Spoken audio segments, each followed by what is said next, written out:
Hello, this is Shayna.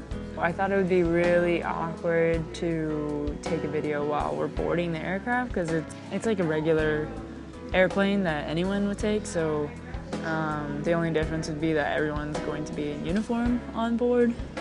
I'm hoping that once I actually get overseas, I adjust quickly, but yesterday sucked. Saying goodbye to Tessa was rough. Usually I make dinner for you. That's true. Usually you do make dinner. But you make me tea in the morning when you are getting ready for work. That is part of the routine. It just seems like such an easy thing that I don't really think about it anymore. It'll be harder. I've never even lived by myself. I am happy that you have roller derby, you have those girls there. My goal is to be a really awesome player by the time you're back so that you can watch me in my prime. If it's just love in every glass I'm drinking, we're like one and without you I'm sinking. I'm always shining next to you. Before you leave, definitely just want you to know I love you. I love you. We were definitely like best friends. And then worst enemies. Worst enemies, and then too. Best friends. Yeah. We even had kind of like a soldier type situation. Like for 3 or 4 years we were soldiers for Halloween. Yeah. And we would always be like climbing through the bushes and jumping over The fences, spy adventure. Oh yeah, being a spy, that's what it was. We were It's resourceful crazy. children. Resourceful. Your internal drive has always been something that I really respected and motivates me to try to like emulate that. Even though you're my little brother, like it's cool to watch someone be that driven. Thanks. So yeah, I'll be coaching her through her first deployment. Basically, step by step, helping her, Yep. helping her just gonna succeed. Have to call you every day and be like, what do I do next? I mean, it's always like kind of thrown out there, especially in the pre-deployment training, that there's a possibility you could be taken hostage. There's a possibility that you could be captured as prisoner of war. And one thing that I found interesting about the training was that you're supposed to tell your family about this and prepare you in the event that I am captured. Like if the media were to contact you and wanted a comment, you're supposed to limit it to the fact that you hope that I'm going to be okay and that you love me and that you miss us, or miss me. And you're not supposed to like ask for the government to do anything or say anything bad about the Air Force, or because that'll basically just be turned into propaganda. So just in that situation, remember to just keep it personal and not about the organization that I'm about or that I'm serving. Keep it about me and keep it basically that you want to give me back. Now we're just talking about craziness.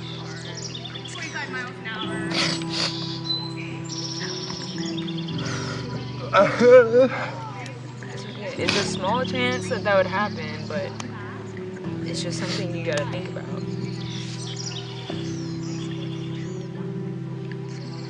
It's like the worst. That's like the worst, so I'm not gonna put any energy to that. It's allergy season. Those allergies, man. Wow. No, I don't want to think about it because like fear only makes a wolf look bigger. Let's go get some nachos.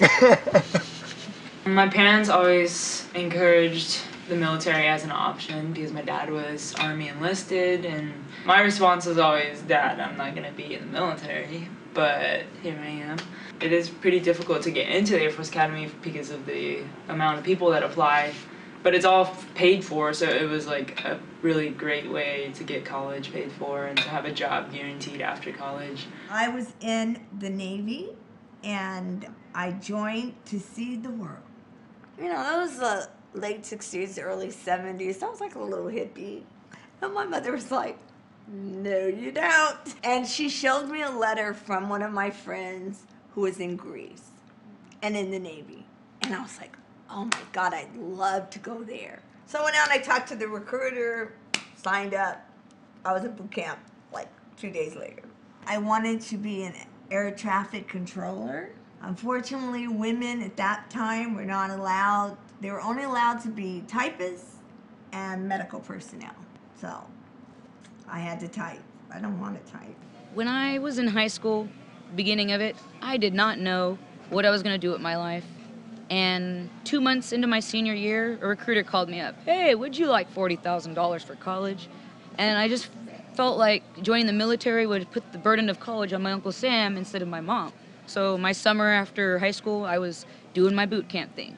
And I served during the September 11th attack. I was a communication specialist, running cables, putting up satellites, and my basic job, once all the hard, heavy work was put up in the camouflage, was to stare at the computer and make sure the lights stayed green. And if they didn't, I'd run tests, switch out circuit cards. I think I was turning 18 or something, and I told my grandmother, I can't change the world. Nobody can change the world. It's just awful.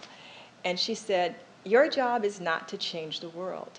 She said, your job is to do one good thing every single day. And she said, if everybody does that, then the world will change.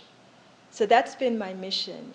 Back in 2001, when I think every American was affected by the attack in New York, I wanted to do something. And it's like, what could I do? I didn't know what to do. I thought, well, maybe I would enlist, but I had children and I was too old. And so then I met this guy that said, no, you know, we really need chaplains, especially female chaplains, and because you're an ordained minister and I have a master's degree, he goes, you could come into the California State Military Reserve. I was able to join the military and to use my education and my skills and my gifts to help. So I went through basic training, I joined, and it's been an extraordinary experience being able to serve in the capacity of a person who has not been deployed. I joined the Air Force when I was finishing my doctorate. I'd never thought to be in the military before, but when I was looking at training opportunities, my professor said it was a real good opportunity. They offered an assignment overseas, and that was pretty exciting. I was in the Air Force for 14 years. One of my tours was in Turkey. Came back here to the States after that and took another assignment and got deployed to Afghanistan, to Bagram. Now I'm working with the VA as a psychologist. My name is Tammy Duckworth. My father served in the Army and the Marine Corps. Hoorah! A Vietnam vet, his family has worn our nation's uniform since the American Revolution. My husband is an Army officer, and my brother saved lives in the Coast Guard. I was able to earn my own commission as an Army officer, and I became an assault helicopter pilot, working my way up to command a Black Hawk helicopter company. In 2003, my National Guard unit was mobilized, and I became one of the first Army women to fly combat missions in Iraq. Almost a year into my tour, I was wounded and recovered at Walter Reed with other wounded warriors.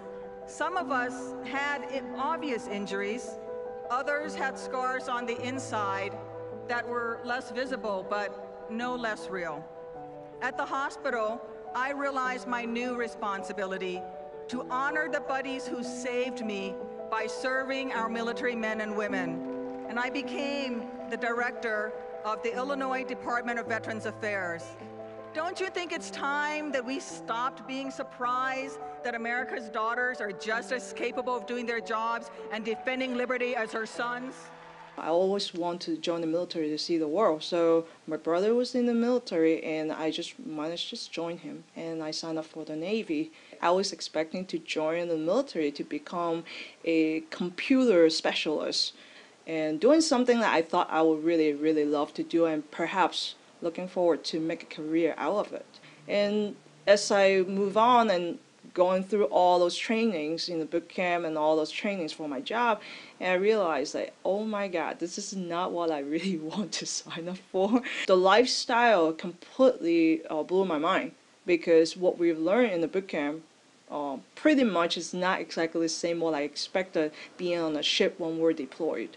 It's really, really a high stress environment that we're constantly working. When we go out there, of course, we don't just cruise around. We really actually do the job, especially when we're being deployed into the Gulf and in the air. This is what we do. We drop the bombs. So there's something that really I never expected, that I had no life being on the ship until we pull in ports. Then we got a chance to go out and have some drinks and eat and shop, And that's why you hear a lot of, drunk sailors when we're pulling ports, because when we're on the ship, it was just a completely different world. You are stuck on the ship for months. I thought I'll be able to handle it. It turned out to be not really. I was used to the comforts that we have here in America, and when I went there I had just a little bed and a little, I carried 2 bags and that was it. And when I came back here, I was shocked at just stuff that we all have. The other thing that was shocking was being able to go to the bathroom in my bare feet. Walking on carpeting in my bare feet was wonderful. Brushing my teeth with water that wasn't going to make me sick was really, really a pleasure. When I deployed, it was a little difficult coming back to the States, yes. I think the most problem that I had was I had to go grocery shopping for some food. I was so used to having like maybe 2 choices of an entree. I walked into Walmart, and there's like 6 million choices, and all I could do is just stand there, and I'm having a panic attack or anxiety attack. The military is just so much more of a person's life. It's not just their job, it's who they live with, who they eat with, who they're friends with. We try to maintain the equality between males and females, but a lot of times people tend to pick on us because we're women. Even when we do like push-ups, they were like, ha ha ha ha, how many times you can do, Most of the females, including myself, who were kind of used to it, we know that they're not necessarily they really meant to attack us or put us down, but I guess subconsciously people will just keep doing it for a long time. Especially in the military, it's still a male-dominated society, and we constantly have what we call sexual harassment briefing. Something happens, sexual harassment, they have to resolve either within the chain of command, or you have to really bring it up to the spotlight and resolve that whole issue. It happens all the time, pretty much on every single ship, every single command, you'll hear it all the time. As a female being in the military back then, I have to constantly put on my guard, an invisible wall. Being a woman in a role of leadership, it was a little intimidating. I mean, I didn't really realize it at the time, but there was a lot of sexual harassment and, oh, you can get rank if you date me. And a lot of it had to do with being a female in a male-dominated situation. That's a very lonely place for a woman, and oftentimes if she did experience it when she was in the military, she may not have said anything. She may have kept silence for many reasons. So there's issues of trust with women not knowing who they can take that story to, or if they should take that story to anyone. Some of the women return home and their families, depending on where they're from, may not receive somebody that has a story that she has been a victim of sexual trauma.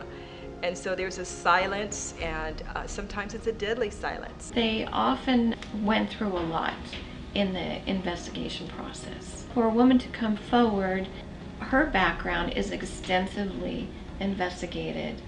That is like a secondary trauma, to have the people who are supposed to be on your side not believing you, second-guessing you. I'm the sexual assault response coordinator, and I'll be the only sexual assault response coordinator at the base I'm going to. Every base kind of has a different profile, population. It's very difficult to say like a lot of reports is a bad thing, because there could be no reports at another base even though it's happening at that base. It's a really hard subject, and it's a tough situation to deal with when you are talking to someone who's been victimized in that very personal way. It's really tough to remember that there is like a lot of good in the world when you have to talk to people who have experienced such terrible things. The other coping mechanism is just to ignore the fact that it's happening. And even as a sexual assault response coordinator, where it's like my job to think about it, it's hard to think. It's just hard to. It's a hard pill to swallow. I didn't tell anyone about it for years because I didn't want to jeopardize my career in the military. I didn't want to show weakness or bring down the spirits of my comrades. When I was in Italy, it happened again with a fellow soldier. And this time I was brutally raped. You know, they did nothing. They took his pay for a month. So I had a nervous breakdown and I got out and I came back to the United States. Every weekend I would get a hotel room by myself and close the windows with curtains and have a bottle of gin. I became an alcoholic and an addict and homeless. And the majority of women, veterans that you see that are homeless have experienced that kind of trauma. Now here they're already victimized by the rape, and then they're getting victimized again by the military superiors, the captains, commanders, and don't get their benefits. So they're put out with no education benefits, no housing, no medical, no nothing. So I've had to help them to fight to get their benefits. If there's been military sexual trauma, there's 4 times the incidence of homelessness.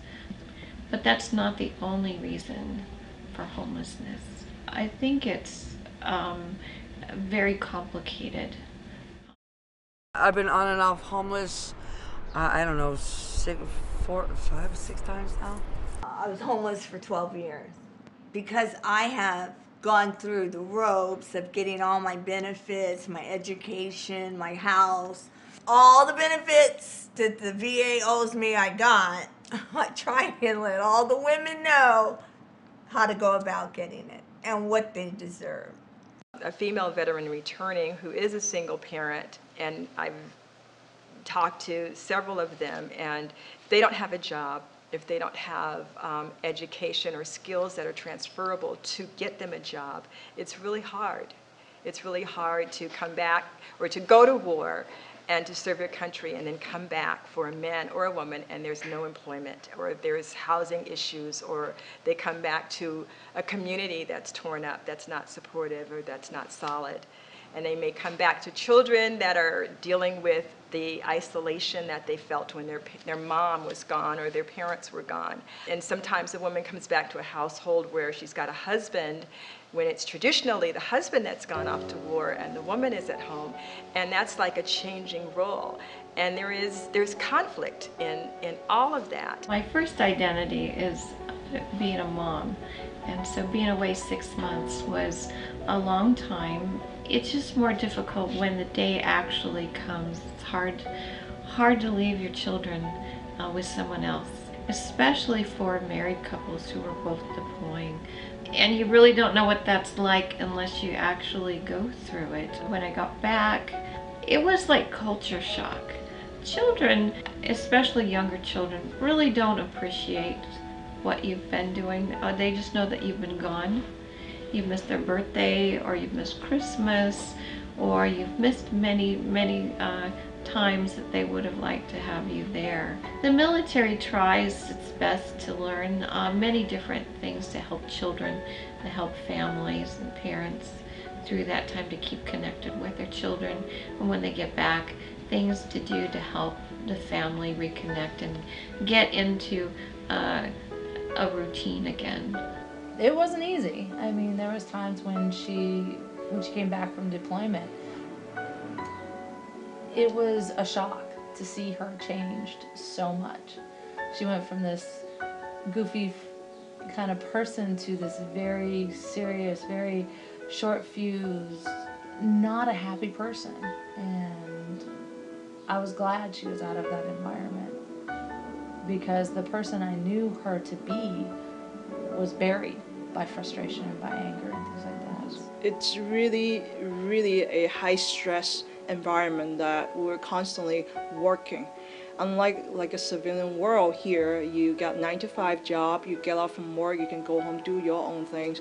Being on the ship when we're deployed, it's completely different.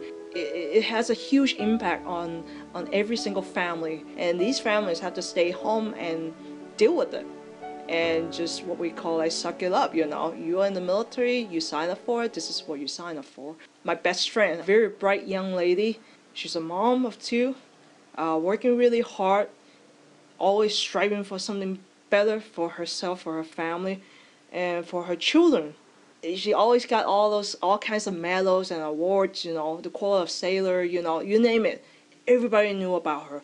If it wasn't her, I won't be here. I won't be able to get through all those really tedious procedures being in the military. It's a lot of paperwork, a lot of stuff that I need to learn. And ironically, by the time I left the Navy, it was almost her time to move on to the next command. And ever since, we still kept in touch. And until a year later, almost like Christmas time, my old boss, he actually called me out of the blue, and he was like, "Hey, Hoyt, you know, I got bad news." And he was like, "Portia just got killed." I'm like, "What?" And I was like, "She just came back from her deployment. She just went through a 6-month deployment. Her husband killed her, and then he killed himself." I just lost it.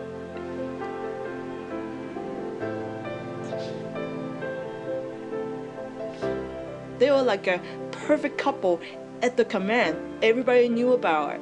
I think that no one comes home from war and does not have some pain. I think it's something that affects every single person that leaves their home, that vows to give their life for their country and goes to a foreign place and endures what the men and women of our Army and our Navy and our Marines and Air Force and Coast Guard have to endure. After the military, I had a lot of depression issues, PTSD, and I withdrew a little bit. I was a bit of a hermit. I had a lot of family who was like, "Oh, PTSD, I don't know if I want to deal with you." And I had family actually join the military after me, and they were my main support because they'd been there, they experienced military. Yeah, I'm anticipating when I'm in the deployed location and by myself that it's going to be hard. I rely on Tessa a lot to just remind me that good relationships exist. Being able to come home and like just hold my wife, because so much of the comfort is communicated physically.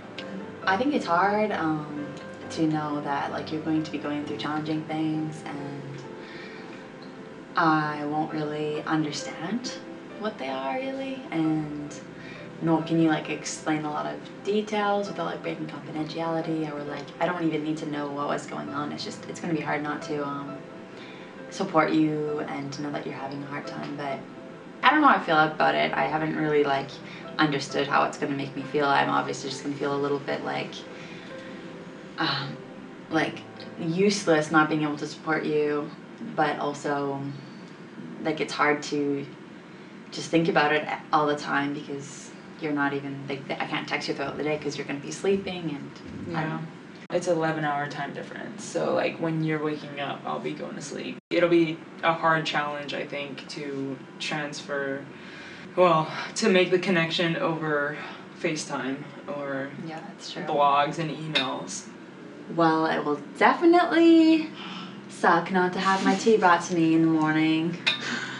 A lot of people like that aren't involved in the military don't really, and I'm not a military person myself. I've never like really had a friend who's deployed or anything. Like I don't really understand what it'll be like, and neither does anyone who's not really involved in the military. I guess I still have a stereotype in my mind about what a military wife is like, and I don't feel like I fit into a deployed spouse's category. Because most of my friends that work on base don't have a spouse. A woman's role is very, very different than it was, during World War I and even in Vietnam. So there's dynamics that society is learning and that women and men are learning.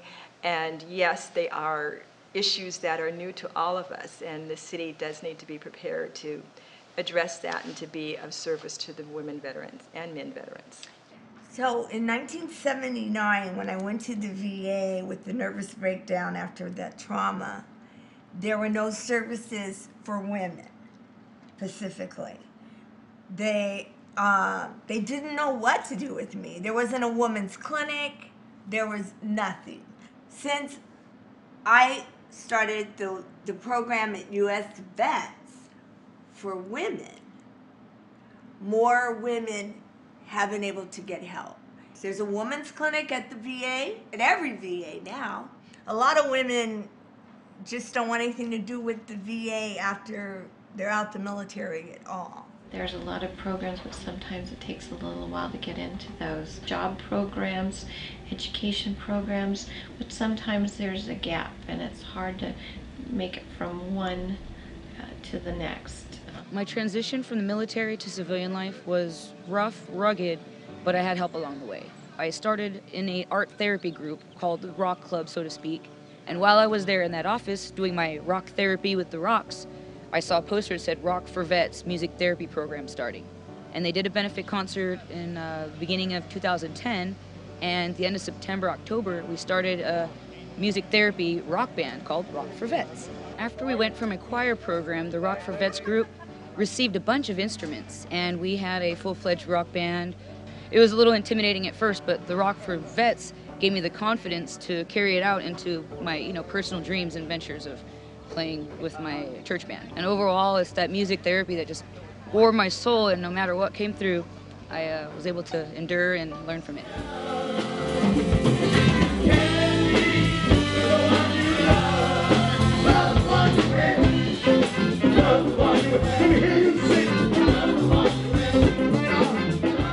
When she left the military, it actually was a really great learning experience because for once I got to see the military do something right. They call it like chronic pelvic pain. That's something I never had before I joined the military, and then it's just getting worse. The physical pain was aggravated by my job, obviously, because they put me on medications trying to make sure I'm able to work again. It just caused a lot of hiccups and never get any better. Went through the medical board evaluation, and it took a while, and finally the board result came back. Got a phone call from the Naval Hospital from my chief, and he was like, "Hey Hoy, you are going home, pack your stuff, you are medically retired." Because of that, it pushed me to a new journey. Because of my health issue, I was motivated to find something that my physical body will allow me to do, to survive, to live. So that's why I move on to the next chapter in my life, which is now studying holistic medicine and using the holistic medicine to be able to help myself, and hopefully in the future we'll be able to help other veterans. When you think about the history of women in the military and women veterans, and women became a more accepted part of the military during the General Eisenhower days. We've evolved, and I think society's thoughts about women has evolved, and that's good. It's a good thing. It may not be very, very fast, but it is a good thing that it's happened. I think that people, businesses, companies need to be able to utilize their resources to help veterans. I think that we're a very rich nation, and we have extraordinary progress and companies that are very, very prosperous. And I think every single business owner, every single corporation, every single person that has the resources to provide jobs and provide job training for veterans, for women, and for people coming back into our society from deployment, that we need to honor them. We need to honor them with the integrity of being able to be employed and to take care of their families. I think that when people understand the sacrifice that someone makes to go to war or to go into the military, to give up the comfort of their lives, that needs to be honored by those of us who don't make that sacrifice. And that needs to be part of how we think, more than just, seeing a veteran and saying thank you for your service. Think about what can you do? What can we do as citizens who are protected by people who have given up their lives for service of this country. Because I'm a woman, that doesn't mean that I'm any less fearless or any less courageous or any less patriotic. I'm a warrior just like a man.